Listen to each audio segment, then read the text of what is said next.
আজকে আমি ট্রাই করেছিলাম মজাদার তাওয়া পোলাও। একটা কড়াইয়ে খানিকটা তেল গরম করে নিলাম এবং এর মধ্যে একটা বড় চাঙ্কের বাটারকে গলিয়ে নিলাম। বাটারটা ভালো মতো গলে যাওয়ার পর এতে আমি একটা ভালো অ্যামাউন্টের পেঁয়াজ কুচি অ্যাড করলাম। এরপর কেটে রাখা রসুন কুচিও এর মধ্যে অ্যাড করে দিলাম। এরপর এগুলোকে ভালো মতো ভেজে নিয়ে তারপর এর মধ্যে কিছু উপকরণ অ্যাড করব, যেমন রসুন বাটা, আদা বাটা, দেন কালারের জন্য মরিচের গুঁড়া অ্যাড করব।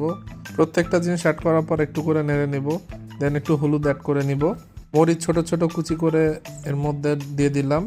চিলি পেস্ট মরিচ গুঁড়ার থেকে বেশি ভালো কালারের জন্য কাজ করে, তাই ওটা দিয়ে দিলাম।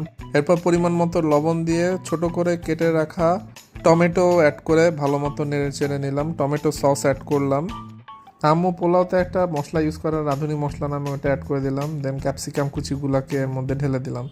এগুলো ভালো মতো নেড়ে চেড়ে নিয়ে তারপর আমি আগের থেকে সিদ্ধ করে রাখা রাইসগুলোকে এর মধ্যে দিয়ে ভালো মতো নেড়ে চেড়ে নিলাম। দেন গ্রিন অনিয়নগুলোকে কুচি করে এর মধ্যে দিয়ে দিলাম।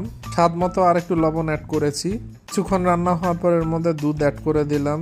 এরপর এর মধ্যে আগে থেকে সিদ্ধ করে রাখা মটরশুঁটি অ্যাড করলাম। ফাইনালি এর উপর একটু লেবু চিপে নিয়ে ভালো মতো নেড়ে চেড়ে নিলাম। ব্যাস তৈরি হয়ে গেল মজাদার তাওয়া পোলাও। Good bye.